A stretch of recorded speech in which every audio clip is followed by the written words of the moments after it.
دیکھا جی ہماری سیاسی جماعتیں تو تقریباً تمام جتنے بھی الیکشن ہو رہے ہیں ان کا اپنا منشور ہے، اپنا طریقہ کار حکمت عملی ہے، حکومتیں بھی آ چکی ہیں،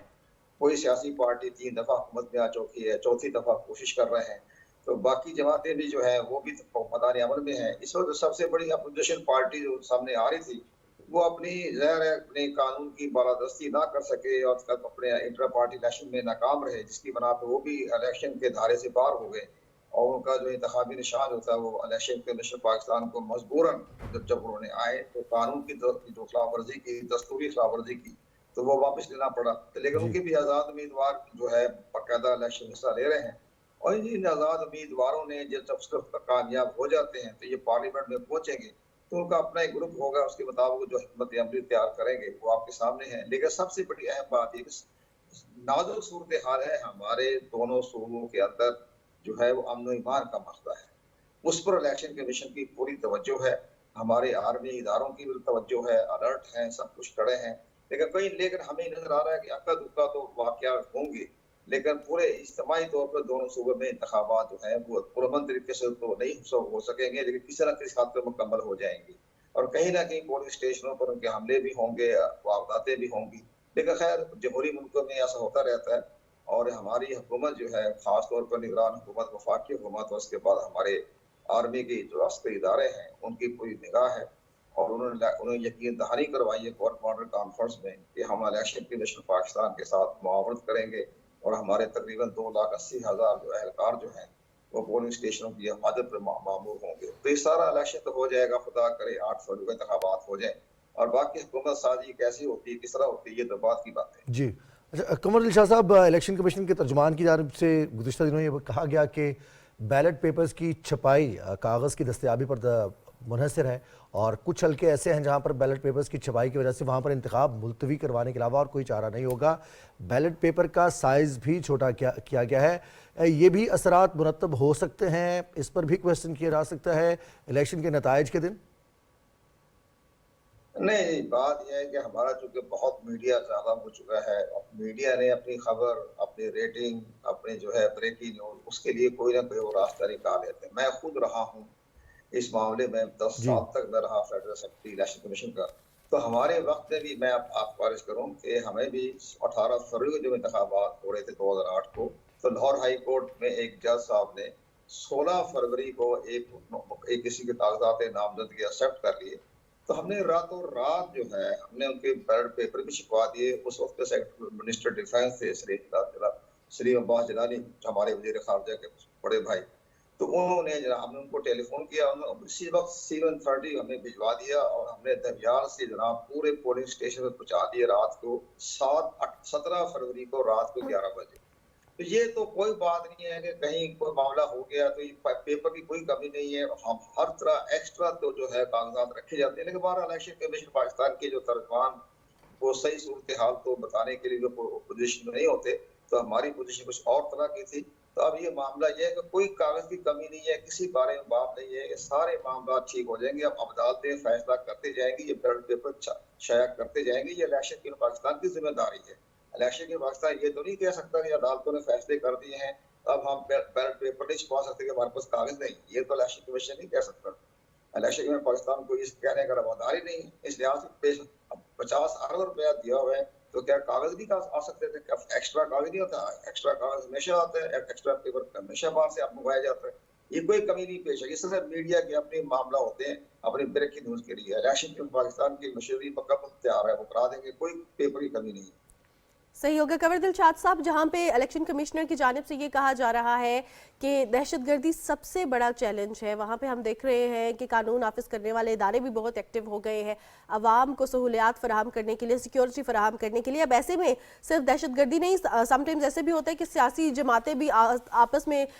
جو ہے وہ لڑ جھگڑ لیتی ہیں اور پولنگ سٹیشنز پہ بہت زیادہ افراتفری مچ جاتی ہے، تو ایسے میں سیاسی جماعتوں کی کیا ذمہ داری ہے کہ سیف اینڈ سیکیور طریقے سے جو الیکشنز کا پروسیس ہے، جو پولنگ کا پروسیس ہے وہ کمپلیٹ ہو سکے؟ اس حوالے سے بھی بتائیے گا، کیونکہ الیکشن کمیشن کی کیا امیدیں ہوتی ہیں ایک سیاسی جماعت سے کہ وہ کتنے پرامن طریقے سے اس سب پروسیس کو لے کے چلیں؟ یہ جو دہشت گردی کا جو معاملہ چل رہا ہے یہ تو 2001 سے شروع ہے، جی یہ ہر الیکشن میں ہوا، 2002 میں بھی ہوئے، 2008 میں تو بینظیر بھٹو صاحبہ جو ہے وہ جانتا ہے کوئی بہت بڑا ایک سیاسی اخلاق پیدا ہوا۔ اسی طرح سے اس وقت 2008 کے الیکشن کی میں آپ کو بتاتا ہوں کہ وہاں بھی جو باجوڑ کے علاقے میں وہاں بھی اسی طرح کے دو واقعہ پیش ہوئے اور وہاں کینڈیڈیٹ جو تھا وہ ہلاک ہو گیا تھا، جان بحق ہو گیا تھا۔ اس میں وہاں الیکشن متوی ہو گیا ایک حلقے کا، صرف پورے پاکستان میں 272 نشستوں میں سے 271 نشستوں کے انتخابات ہو گئے تھے، باقاعدہ حلقے کل کا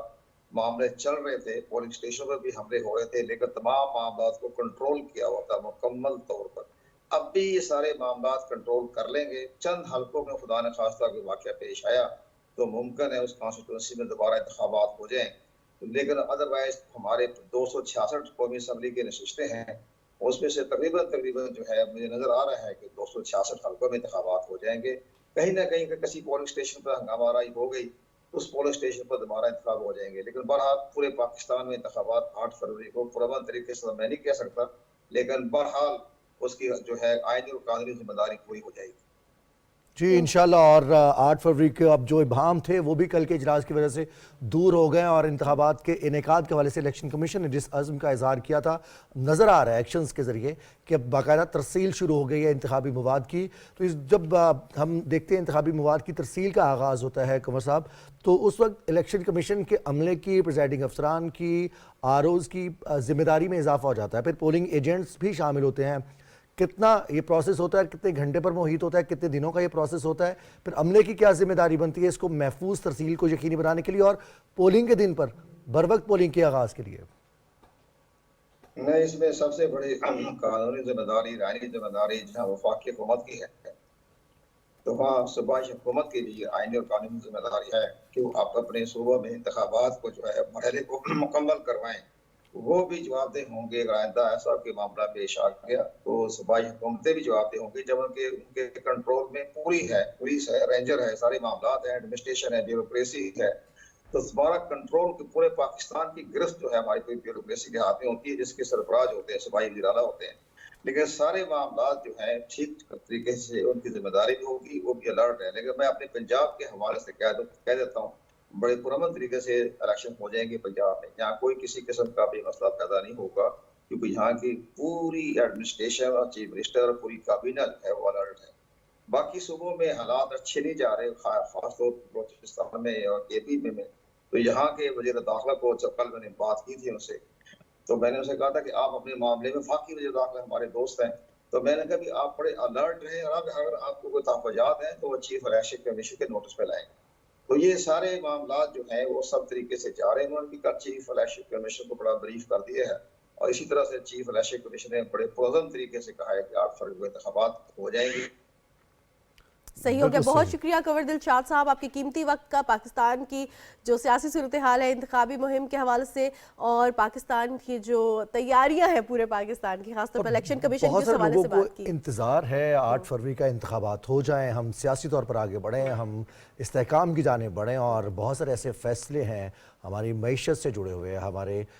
سماجی فیصلے، ہماری پاکستان کی اوورآل جو صورتحال ہے اس میں سیاسی استحکام کو ہر شعبہ زندگی سے یہ کہا جاتا ہے کہ جب تک سیاسی استحکام نہیں ہوگا ہمارے لیے آگے بڑھنا اتنا آسان نہیں ہوگا، چیلنجز برقرار رہیں اور گے۔ یہ بہت امپورٹنٹ ٹائم ہے کہ ہم جمہوری عمل کی طرف جا رہے ہیں تو پرسکون طریقے سے جائیں، کیونکہ ہمارے فیوچر کا فیصلہ ہے۔ اس سال بہت سی ہیپننگز بھی ہیں، پاکستان ایک ایسی سچویشن میں ہے، اب نہ صرف پاکستان بلکہ پوری دنیا، اب ڈیسیجنز لینا اور پرومپٹ ڈیسیجن لینا، صحیح ڈیسیجن لینا، اپنے فیوچر کو سیٹ کرنا ہے، اپنے نیکسٹ جنریشنز کے حوالے سے فیصلے کرنا بہت زیادہ ضروری ہے، اور یہ تبھی ہوگا جب جمہوری عمل کو تقویت ملے گی۔ اب ہم بات کرتے ہیں اس مہینے کی، فروری کے حوالے سے بات کریں، الیکشنز کی وجہ سے یہ مہینہ بہت اہم تو ہے، لیکن 5 فروری یوم یکجہتی کشمیر، کشمیر سولیڈیرٹی ڈے منایا جاتا ہے۔ پاکستان ہمیشہ جوش و خروش سے مناتا ہے، ہمیشہ ساتھ کھڑا ہے اپنے کشمیری بہن بھائیوں کے، جو ان پہ ظلم اور بربریت ہو رہی ہے اس کے خلاف آواز تو اٹھاتا ہے۔ لیکن اس حوالے سے ترجمان دفتر خارجہ ممتاز زہرا بلوچ کا یہ کہنا ہے کہ ماضی کی طرح یوم یکجہتی کشمیر کو روایتی جوش و جذبے کے ساتھ منانے کے لیے ایک وسیع پروگرام جو ہے وہ ترتیب دیا گیا ہے، اور انہوں نے کہا کہ پاکستان اقوام متحدہ کی سلامتی کونسل کی قراردادوں کے مطابق جموں کشمیر تنازع کے منصفانہ اور پرامن حل کے لیے اپنے کشمیری بہن بھائیوں کے ساتھ سیاسی، سفارتی اور اخلاقی حمایت جاری رکھے گا۔